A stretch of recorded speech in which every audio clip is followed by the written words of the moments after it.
Ladies and gentlemen, Dave Chappelle.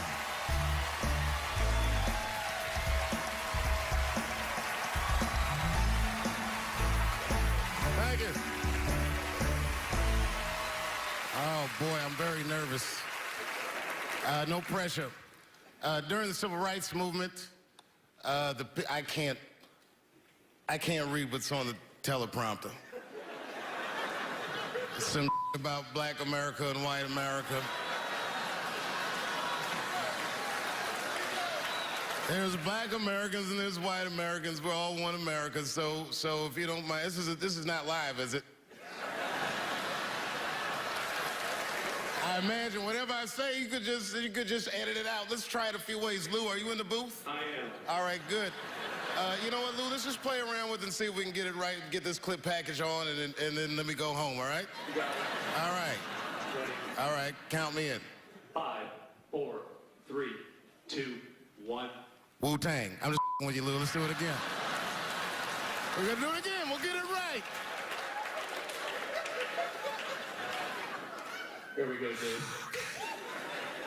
5, 4, 3, 2. You know, when I was a comedian starting out in Washington, D.C., right here in this city, 1988, I'll never forget this. It was a comedy club owner that banned profanity from his comedy club. He said it offended his audience, and this was a cause of major concern for all the comedians in the circuit. And we all called a meeting, and we had the owners come, and it was the club owners, and it was the comedians. It was the classic labor dispute. The club owners laid out their case. There cannot be profanity in these clubs because that offends people. And there's a comedian who's still a good friend of mine to this day. He lives right here in Washington, D.C. He stood up and he said, he's black, I should tell you because it's important to the story. He says, I use profanity because I live a profane lifestyle. He says, I don't have an insect infestation in my house. I have roaches.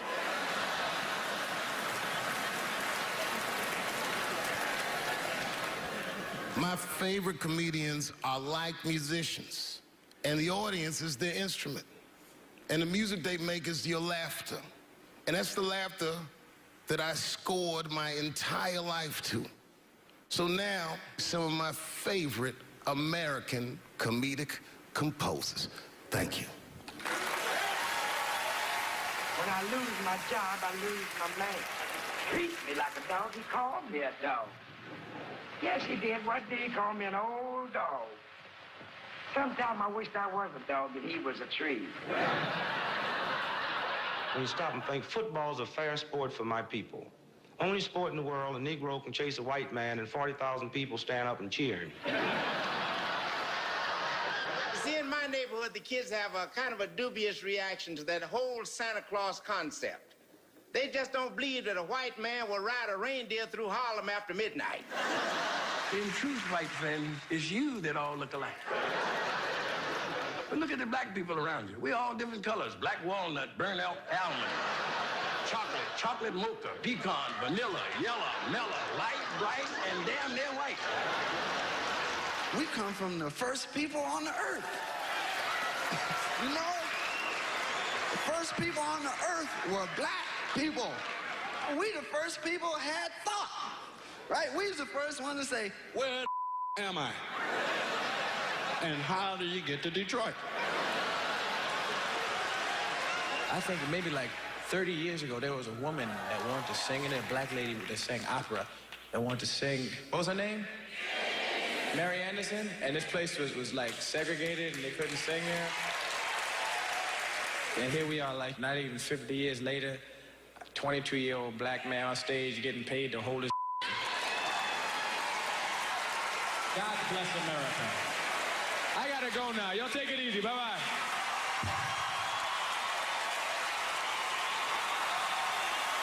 Janelle Monáe, Will Smith.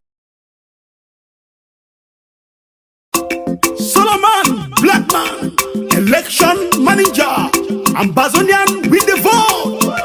For the election don't come. Yes, As we dey vote, we go. for true. They say they will be no.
My enemies blame me shame. Look, you don't lost the vote, you. Say I don't win the vote. Yes. Now God don't give me the vote, oh brother. My enemies blame me shame. Look, you don't lost the vote, you. Say I don't win the vote. Yes. Now God don't give me the vote, oh brother. My enemies they will shame. Look, you don't lost the vote, you. Say I don't win the vote. Yes. Now God don't give me the vote, oh brother. My enemies they will shame. High five to the president of Ambazonia. Thank you, Lord. To the generals on the ground floor. High five to them all for your faithfulness. From north to south, the Amazonian population. I say high five. You have win the vote. I welcome you all, Ambazonia. God bless you.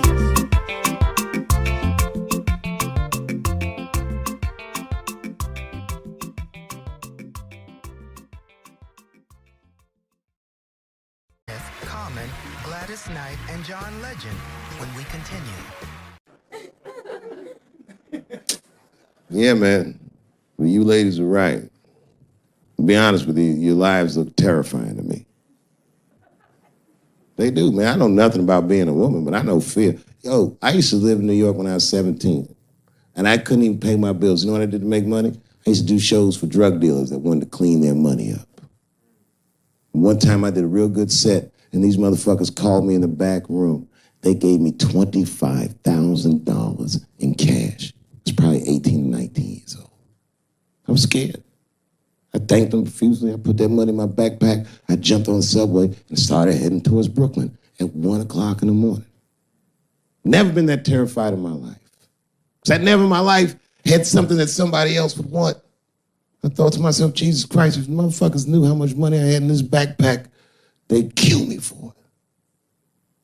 Then I thought, holy shit. What if I had a pussy on me all the time?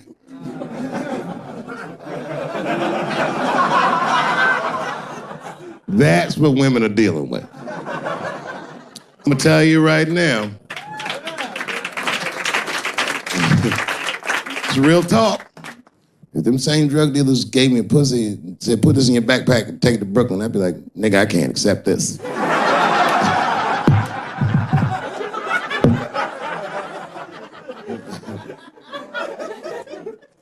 I empathize, man, you know.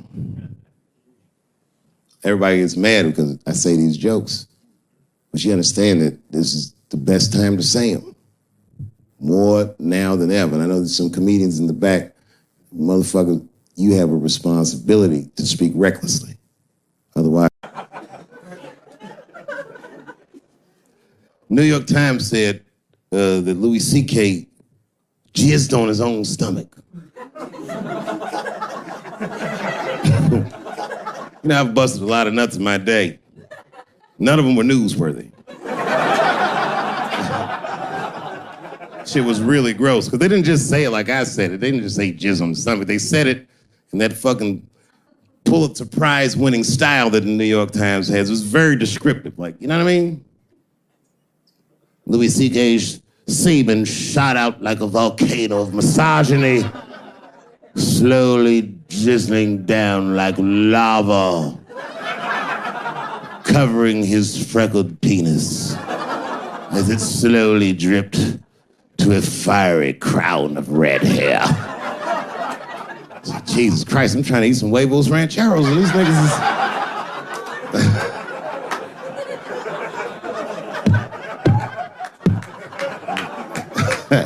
And you know, the tough part, being a comedian, knowing the motherfuckers, everybody comes up to me like, did you know?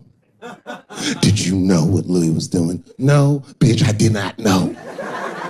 The fuck you think we talk about at the comedy club? Hey, nigga, how was the weekend? Great, man. I was just jerking off in faces and coming on my own stomach, having a good time. You know how this business is. No, I didn't know.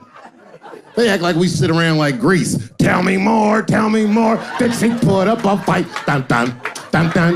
Dun, dun, dun, dun, dun, dun. Sorry, I don't know the choreography, but you get the point. You get the point. She was intense. But Louis was like the turning point. I mean, you know, all these allegations are terrible. Louis was the only, I shouldn't say this, but fuck it. His allegation was the only one that made me like laugh. If you think about it. Because all his friends is reading it and he's jerking off and he's surprising people. He's surprising me.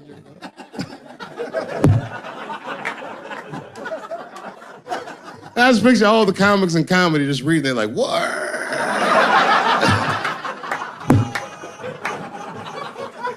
It's terrible. I know it's terrible. I'm sorry, ladies. You're right. You are right. But at the same time, I mean, you know what I mean? I don't know. Jesus Christ, they took everything from Louis. I was like, I don't know, it might be disproportionate. I can't tell. I can't tell. This is like where it's hard to be a man. One lady said, Louis C.K. masturbating in front of me ruined my comedy dreams. Word? Well, then I dare say, madam, you may have never had a dream. Come on, man, that's a brittle spirit. That is a brittle-ass spirit, nigga. That shit is too much. It's a grown-ass woman. You know what this shit is like? It's like COINTELPRO. You know what that is? It's a program that the FBI had under J. Edgar Hoover. In this program, one of the many things they did was they would track the sexual habits of anyone they considered an enemy of the state. It was a lip button. That's why they got all these fucking sex tapes with Martin Luther King fucking bitches. But lucky for us, he actually had a dream. You think if Louis C.K. jerked off in front of Dr. King, he'd be like, I can't continue this movement. I'm sorry, but the freedom of black people must be stopped. I didn't know this nigga was gonna pull his dick out and jerk off like this. I just thought we were gonna get a couple of drinks and chill. Show business is just harder than that. Them women sounding like, I hate to say it, y'all, they sound weak. I know it sounds fucked up, I'm not supposed to say that, but one of these ladies was like, Louis C.K. was masturbating while I was on the phone with him. Bitch, you don't know how to hang up a phone?